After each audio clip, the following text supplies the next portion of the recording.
Chandogya Upanishad 7.16.1.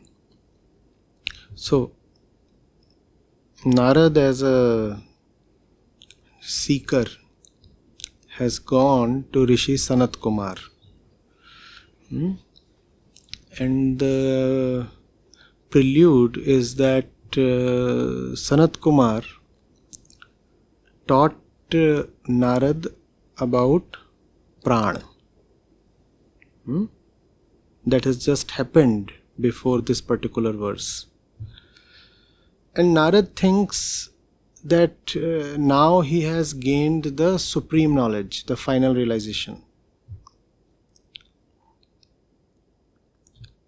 So Narad is all filled up. Sanat Kumar even asks him, "Do you have anything more to ask? Please query." Narad remains silent. So Sanat Kumar understands that Narad has probably concluded. Narad is thinking that I now know the final thing.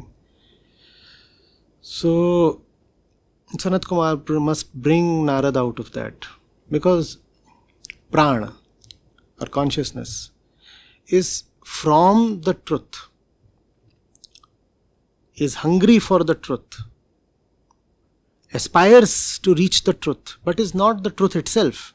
Consciousness, as we know it, is dualistic. Truth is non-dual. Consciousness has as its content the entire universe. In truth, there is a dissolution of the universe.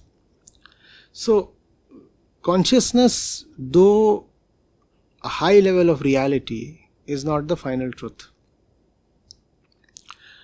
So, from there, the conversation proceeds, and the verse we are looking at today. It's beautiful in this conversation. Truth has been referred to as Ati. Ati. And the knower and speaker of the truth as Ativadi. Ati means extreme. Ati here stands for transcending, going beyond. It's an extreme, like the edge of the cliff. The edge of the cliff is an extreme, right? So the truth has been called as that.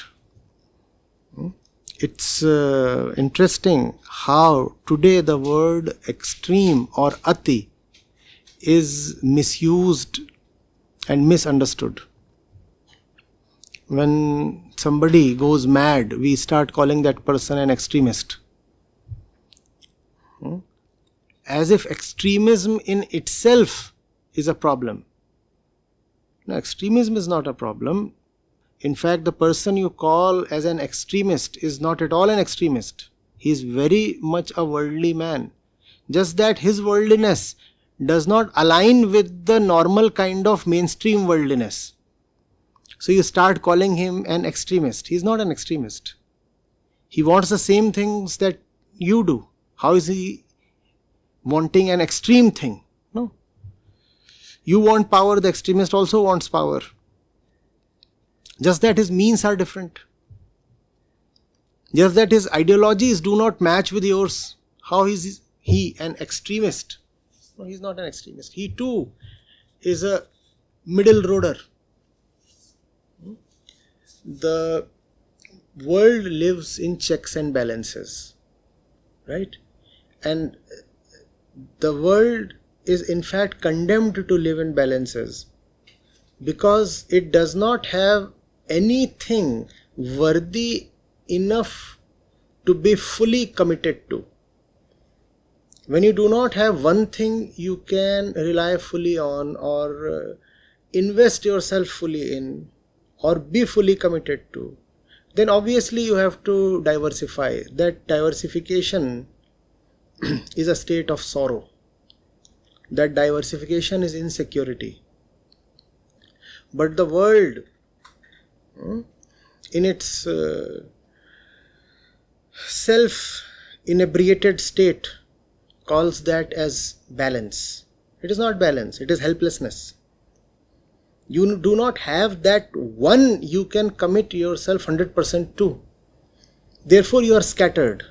Therefore your loyalties are fragmented. Therefore, your portfolio in the psychological sense is diversified. You call that as balanced. It is so interesting that the truth has been called here not as an balance but as an extreme. The truth is an extreme. You need not be balanced. You have to go for one and leave behind the many. What balance is there in it? The knowers have repeatedly said, the manyness is now behind me. It's the one that I now care for. And if I keep caring for the many, then the one will elude me. Are you getting it? So, here, a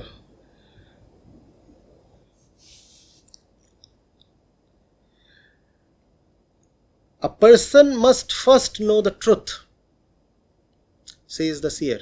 Sanat Kumar is the seer here. A person must first know the truth, only then he is truly an Ativadi. An Ativadi is one who knows the truth, who lives the truth, who walks on the way of the truth, and who also speaks the truth. Vad means both the path and the word. If you speak of the truth, you are an Ativadi. And if you walk on the way of the truth, you are an Ativadi. And these two are one. And that's also the thing that Sanat Kumar is trying to teach here. That you cannot speak of the truth before walking the path of the truth. So Narad says, Sir, dear seer, I want to be an Ativadi. I want to know the truth. So Sanat Kumar says that is not sufficient. One must earnestly desire to know the truth. Narad says, I earnestly desire to know the truth. I want to know the truth. So now Narad has been shaken up from his position of complacency. He had settled down too early. A few nuggets of knowledge were given to him and he thought that was all. Sanat Kumar is now saying, no, that is not all, my dear son. There is more to come. Narad says, I'm ready, I want to have that. Sanat Kumar says, is there an earnest desire? Please tell me. He wants Narad to commit, and Narad does commit. Narad says, yes, there is an earnest desire.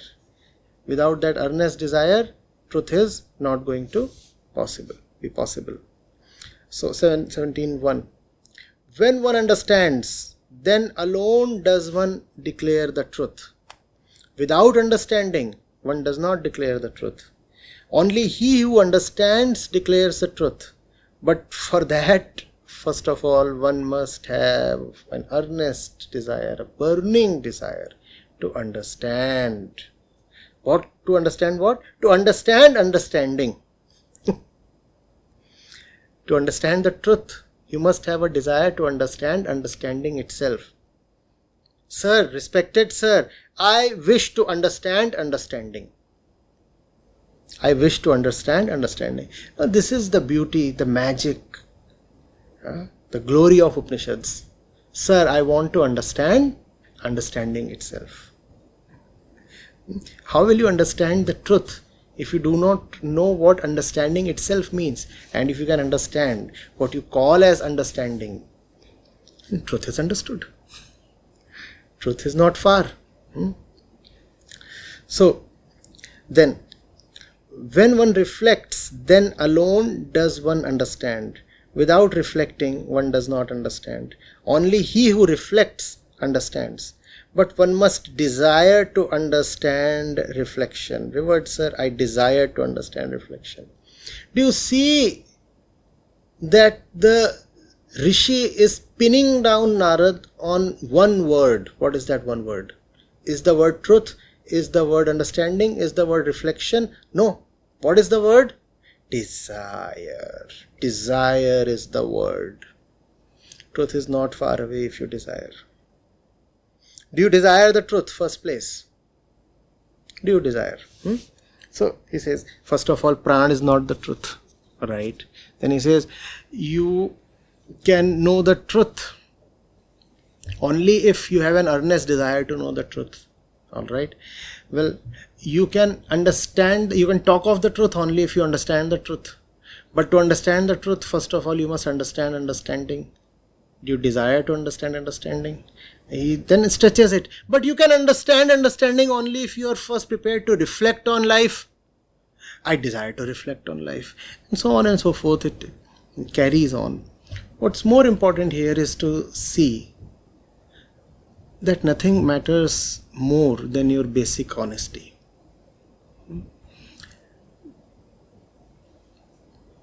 For a period of around 7 years, all I was doing was going through as many wisdom texts as possible. Texts from all streams, all parts of the world, all periods in history, all religions,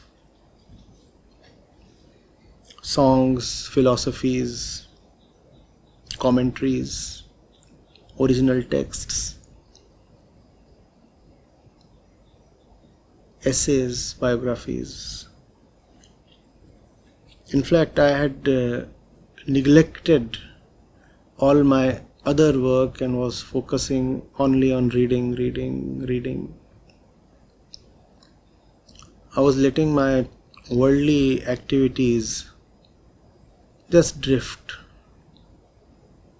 and all the numbers related to my worldly activities were sliding down, and I was letting them slide. I wanted to come to that one thing that all knowers and seekers have tried to point at. And you know what is it that I came to ultimately? Honesty. That is all. What is it that you want? Do you really want it? The desire and the intensity of desire. And once you declare a desire, the depth of your commitment in pursuing it, that's the only thing that matters. Otherwise, the spiritual world is too vast and the inventory is just unthinkable, unmanageable. There are so many terms and thoughts and ideas and things coming from this side, that side.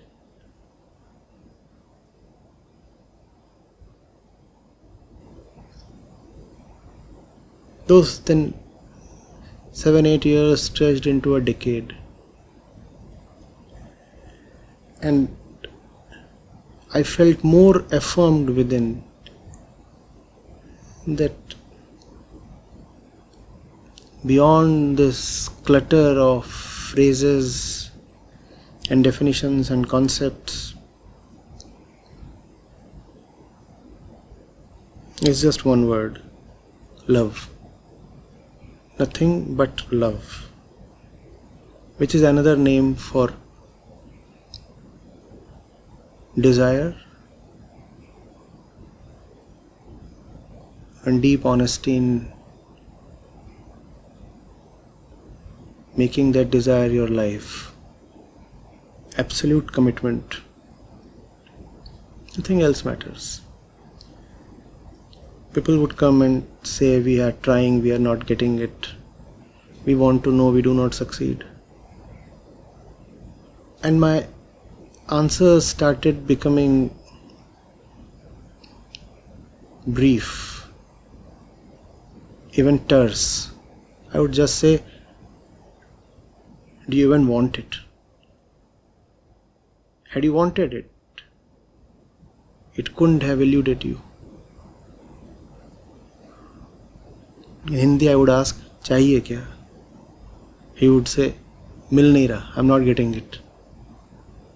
I would look into his eyes and say, चाहिए क्या? Do you even want it? Before you say you're not getting it, tell me please, with your hand on your heart, do you even want it? And And that thing has not only stayed on, but has actually become deeper. Nothing else matters. The quality of love, that's all. What is it that you want? It is as if existence is not keen on putting any conditions or bondages on you. In some sense, you are absolutely free even now. And that's what Vedanta, Advaita Vedanta specifically keeps asserting. You don't need to chase freedom, you are free right now. That is true. In a very peculiar sense. Aren't you free to choose your bondages? Then how can you not be free to choose freedom? It is an expression of your freedom that you have chosen bondages. Now don't cry. But you might. You're free to cry.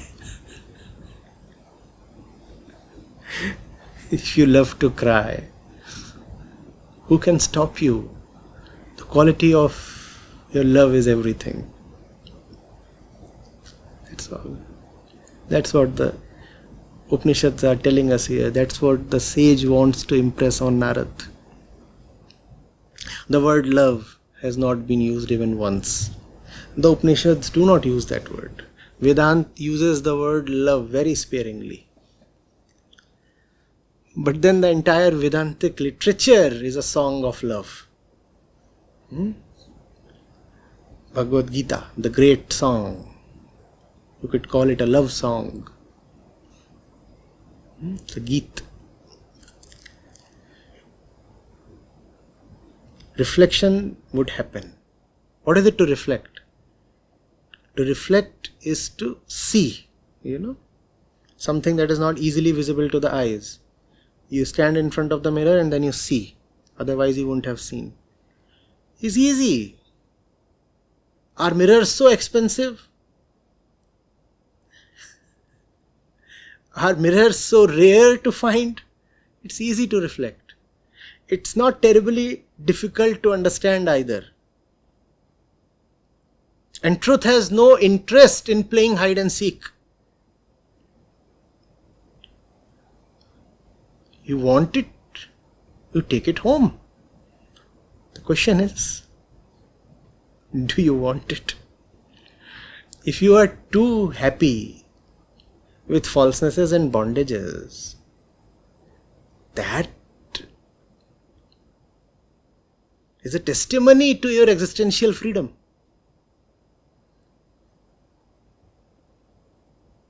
That also is the difference, between pity and compassion.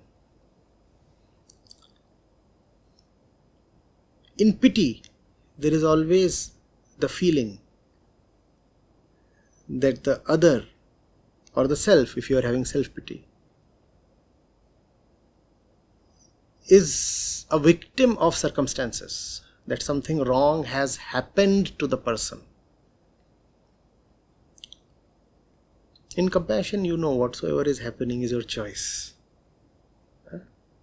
But still, if you declare that you are suffering, then the choice needs to be redone. That's compassion. Pity is premised on helplessness and choicelessness. It turns you into a victim.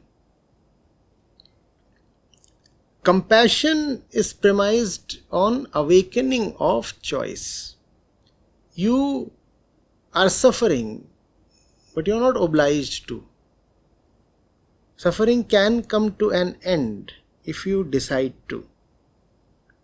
That's compassion.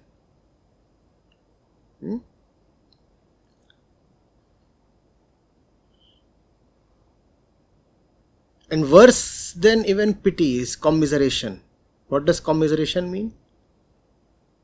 Your misery becomes my misery. Looking at your pitiable state, your terrible state, I am reminded of mine. I find you crying. and I respond to that with my own tears. Your suffering reminds you of mine.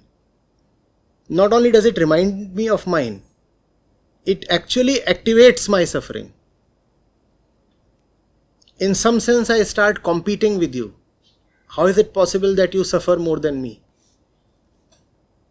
If you can cry, my eyes too can well up.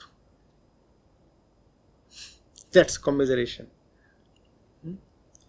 Compassion is a very, very different thing.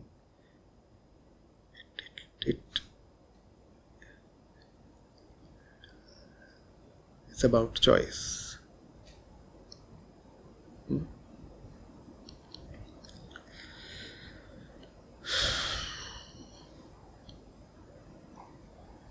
When one understands, then alone does one declare the truth. Without understanding, one does not declare the truth. Only one who understands declares the truth. Now, but one must desire to understand understanding. We'll go into this. You will say, but there are so many people who keep declaring the truth, even if it is obvious that they have no understanding. No. To ears that can really listen, an expression of truth from a mind that does not understand will show up as an expression of falseness. If someone sits in front of you and starts preaching the truth without having really understood the truth, and you are taken in, you are fooled, that merely means that your ears do not really want to listen to the truth. Otherwise, he wouldn't have managed to fool you. I'll give you a simple analogy. You want to listen to the truth because you are thirsty for the truth, are you not? Else, why would you go to someone and implore him to tell you the truth? So you are thirsty. You are thirsty.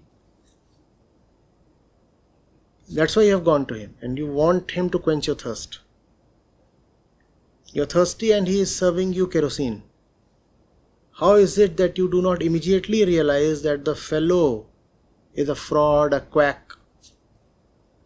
Tell me, please. In fact, you are the one who should be in the best position to realize that the fellow is not speaking the truth. Had he spoken the truth, I would have been quenched and liberated by now. That's not happening. The thing is, even you do not want the thirst to be quenched.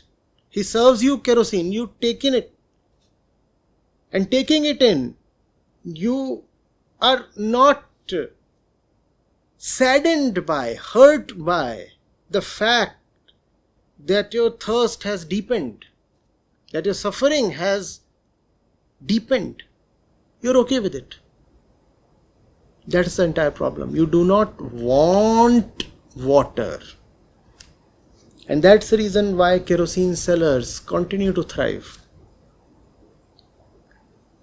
Else you will throw the kerosene on his face. What is it you are giving me? Give me something that really is the truth. It's the truth that I'm looking for.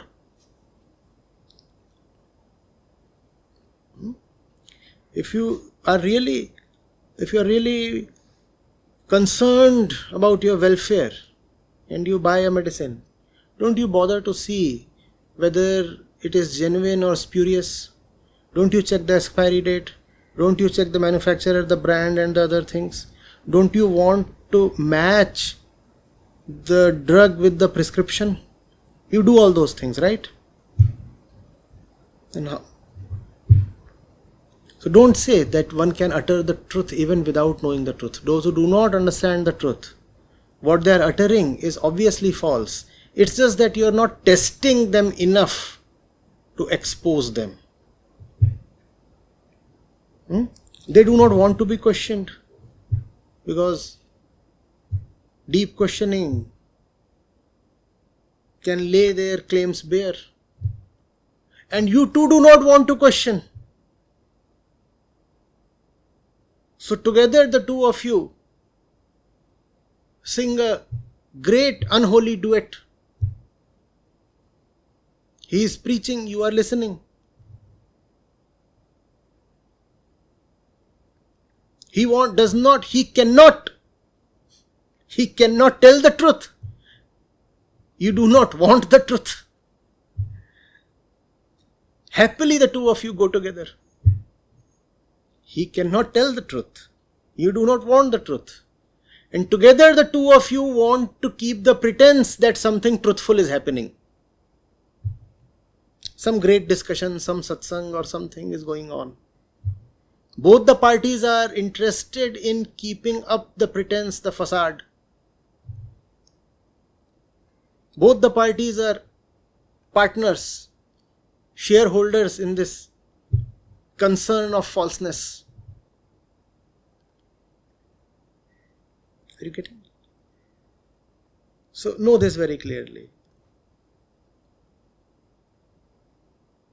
Without being in the truth, it is not possible even to utter truthful words. The popular notion that anybody can utter the truth, irrespective of whether he knows it or not, is false. Don't we say words come cheap? Anybody can say anything without even understanding what he is saying. It is not possible. It is possible only when that person is not being tested. Somebody comes and says, Aham Brahmasmi. Somebody can quote from the Gita, the Upanishads, the knowers, the saints. And you will say, see, he has already uttered the truth. He does not know a thing, but he is still uttering the truth. No. Test him, let him utter a bit more, and he will be exposed.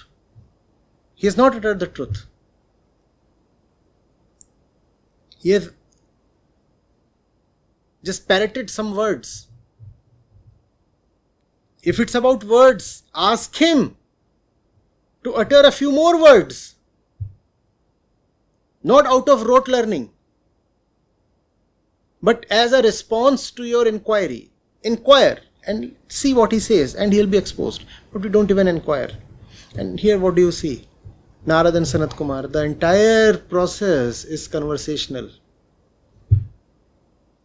There are questions and answers to and fro.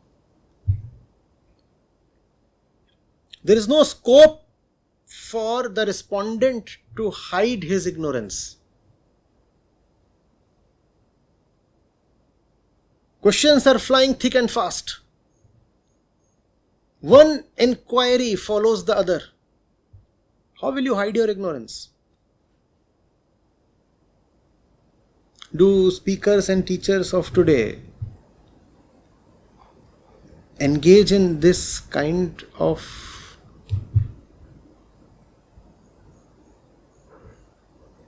conversational traffic?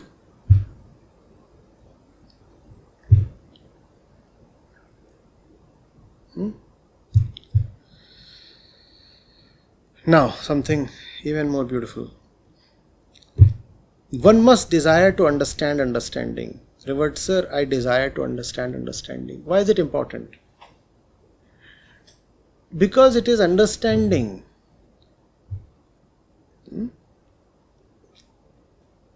that establishes the truth. And if understanding, what you call as understanding, is itself false and faulty, then how will the truth that your understanding brings to you be impeccable? Are you getting it? Truth is what your understanding brings to you. If understanding itself is faulty, what will be the quality of the truth your understanding brings to you? Look at how people use the word understanding. You fancy something, you say you understand it. You have come to a certain conclusion and you say you understand it. You form an idea about something and you say you have understood. Is that what understanding is? And if that is what your understanding is, then your truth will be very cheap. You'll form an idea about something and you'll say this is the truth. Are you getting it? So you have to first of all know the entire process within. How is it operating? What is it that happens when you know the process within? You come upon its falseness. You realize that the very faculty that seeks to know the truth is itself the barrier against the truth. You want to know the truth through thoughts, through ideas, through comparisons, through past, through images, through analogies. That's not how the truth can come to you. These are in fact the preferred instruments of falseness. When you come upon the falseness of the instruments themselves, you get rid of the instrument. You get rid of what you call as the mind. And that is the silence, the nothingness of the truth. Otherwise, there is no truth to be known. What is it that the inquiry into and pursuit of truth gives you? It gives you freedom from the false. It does not give you the truth. There is a great difference between these two. When you want the truth, it is not the truth that you get. You'll be disappointed in that sense. But you get something far greater than even the truth. Freedom from the false. And that freedom from the false is the true name for the truth. If you are not yet free from the false, and yet you claim to have the truth, then your truth is a part of your falseness. Therefore, Sanat Kumar is saying that you must understand understanding. What you normally call as understanding is nothing but falseness. You do not understand one thing, but you claim to understand so much. In every fifth sentence you utter, there is the word understanding. No? Yes, I have understood. Do you understand? Yes, I do. Understand that as far as you are what you are, there can be no understanding. But that hurts the ego so much. You tell the ego you do not understand that particular topic or area or subject. The ego will probably admit, yes, I do not. But if you tell the ego you are incapable of understanding anything, the ego will react, rebel. And that's what needs to be understood. What you call as understanding is nothing but concept formation, image formation. You form images, you start believing in those images. And when an image is cemented in the mind, when an image seems to be verified by 1,000 others, or at least by your own inner testing agency, then you say the image is the truth and I have understood. Go into this. How do you know you understand? How do you know? Who certifies that you understand? Sometimes outsiders do that. At other times there is somebody sitting within who certifies, yes, understood. None of that is understanding. And the question of understanding is very central to the pursuit of truth. When the false concepts that masquerade as understanding are seen as false, then what you have is the truth.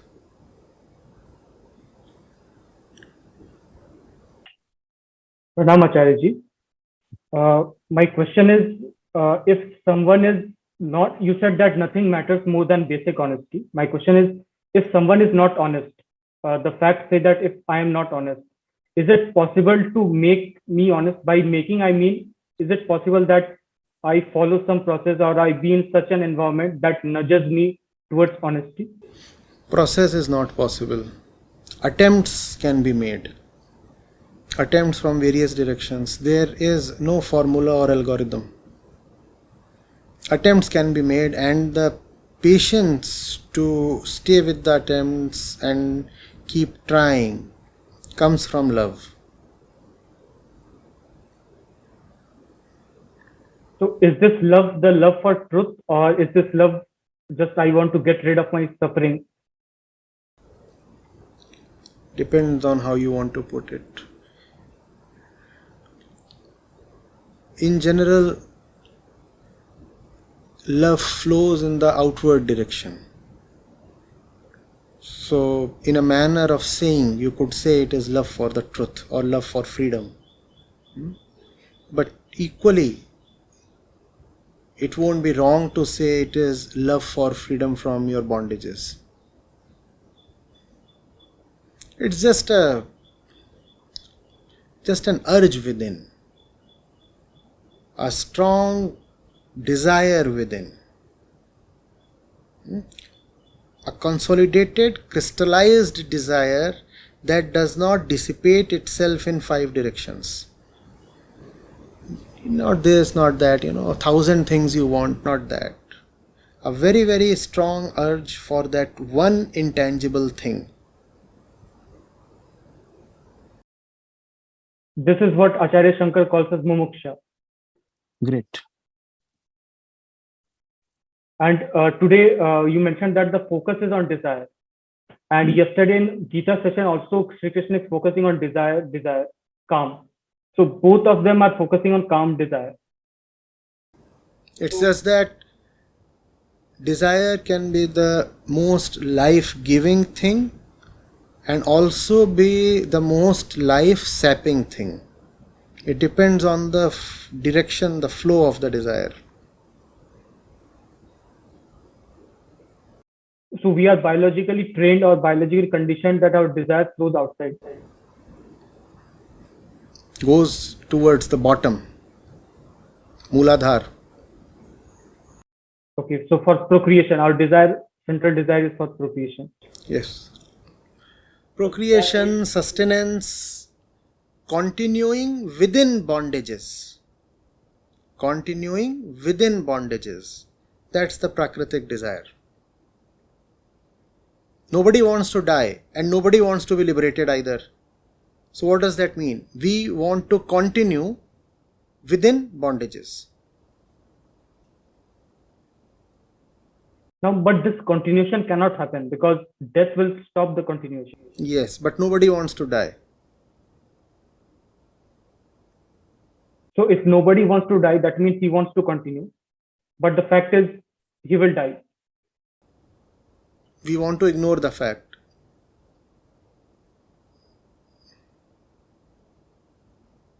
In our moment to moment existence, who remembers that he is going to die? You cannot have your normal life and cheap pleasures if you are continuously reminded that you are dying. And that is why saints have sung so much about death. Yep.